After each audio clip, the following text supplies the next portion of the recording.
Bienvenidas y bienvenidos al Día con las Contrataciones Públicas, el podcast del organismo supervisor de las contrataciones del Estado, OCE.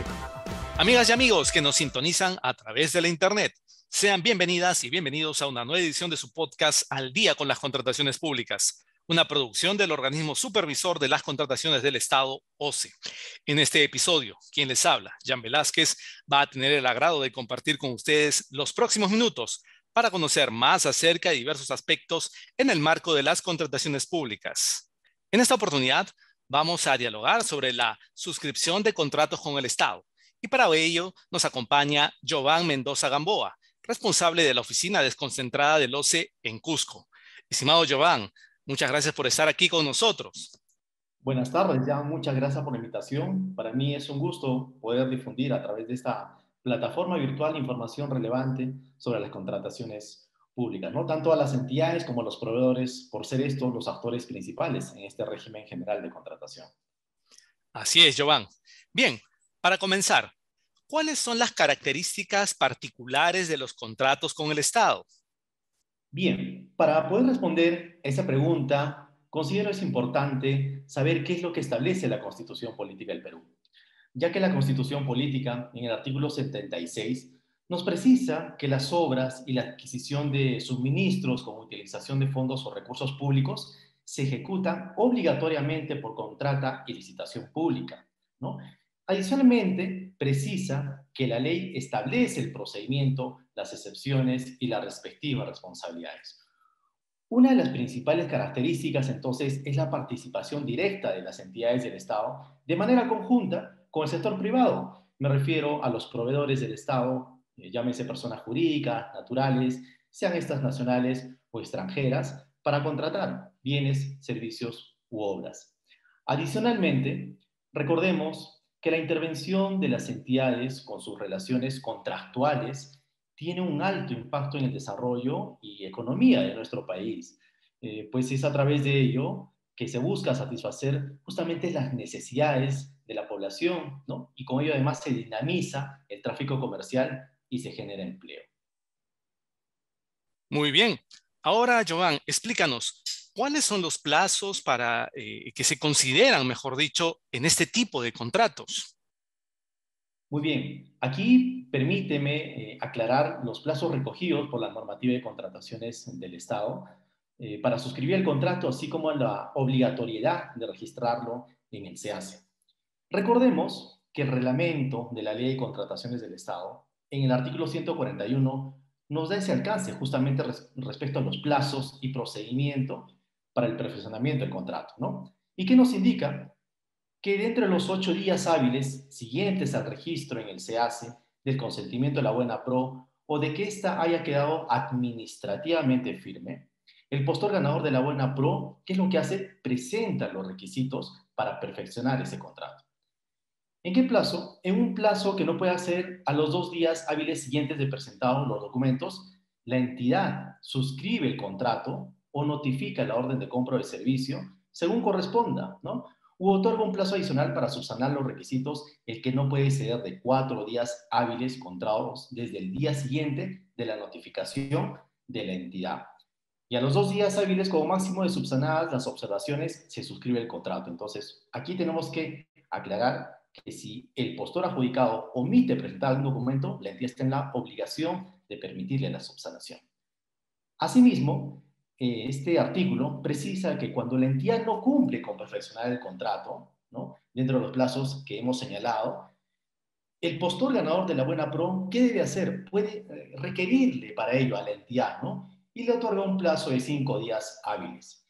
Vencido este plazo, si la entidad definitivamente para perfeccionar el contrato no lo suscribe, entonces el postor tiene la facultad de dejar sin efecto el otorgamiento de la buena pro. Por tanto, este postor ya no estaría obligado a suscribir el contrato o a la recepción de la orden de compra o de servicio.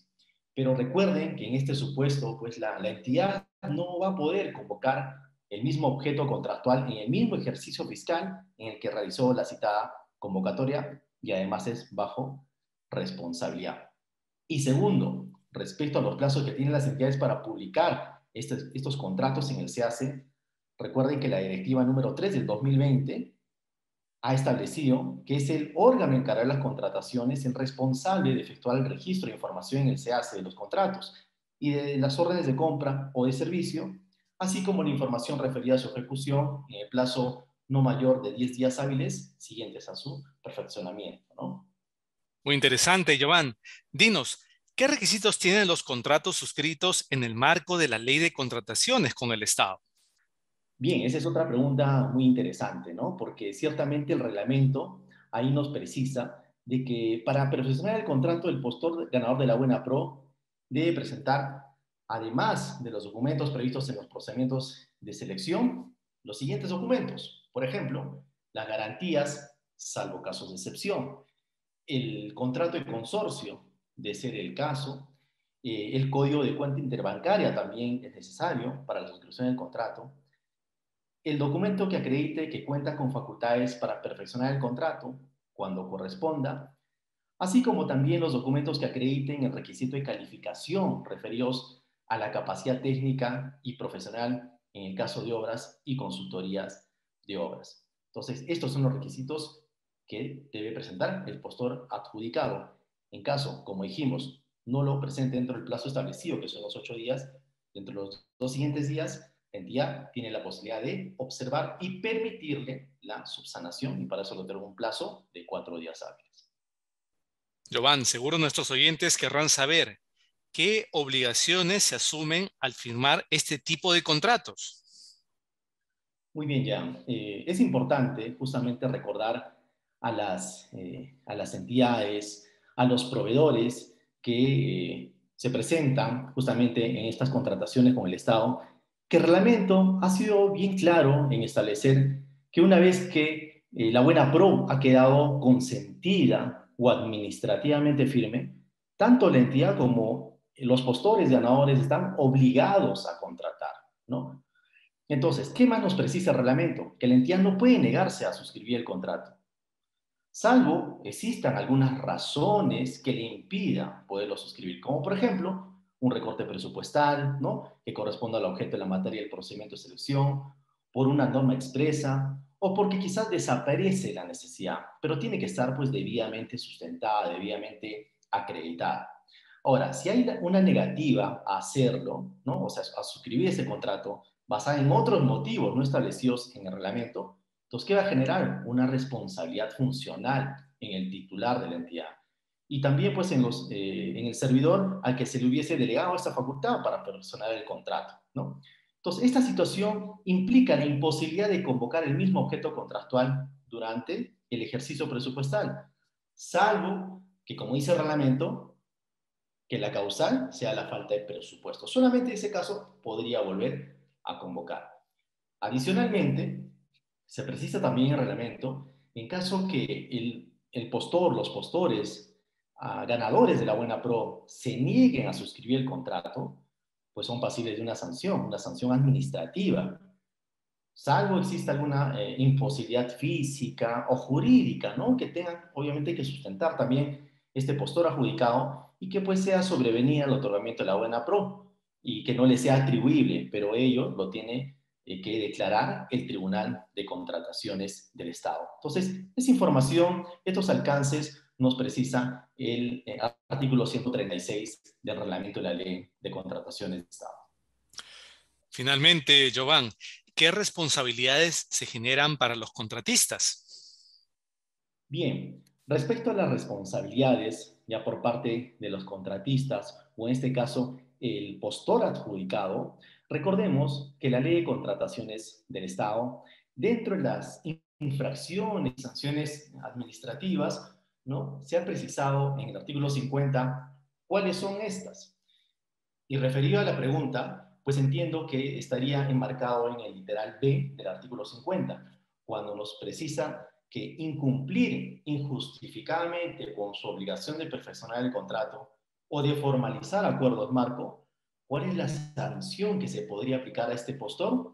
Sería, por ejemplo, una multa, ¿no es cierto? Porque recuerden que el Tribunal de Contrataciones del Estado puede aplicar 3 tipos de sanciones. Una que es multa, otra que es inhabilitación temporal y otra que es inhabilitación definitiva.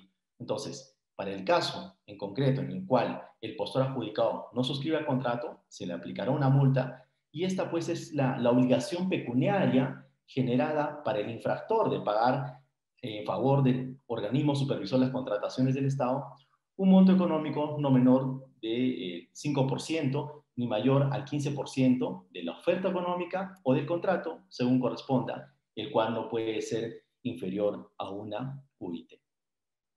Muy bien, agradecemos a Jovan Mendoza, responsable de la oficina desconcentrada del OCE en la ciudad imperial del Cusco, por haber compartido con nosotros esta valiosa información acerca de la suscripción de contratos con el Estado. Muchas gracias, Jovan. Jan, gracias por la oportunidad. Será hasta una próxima ocasión.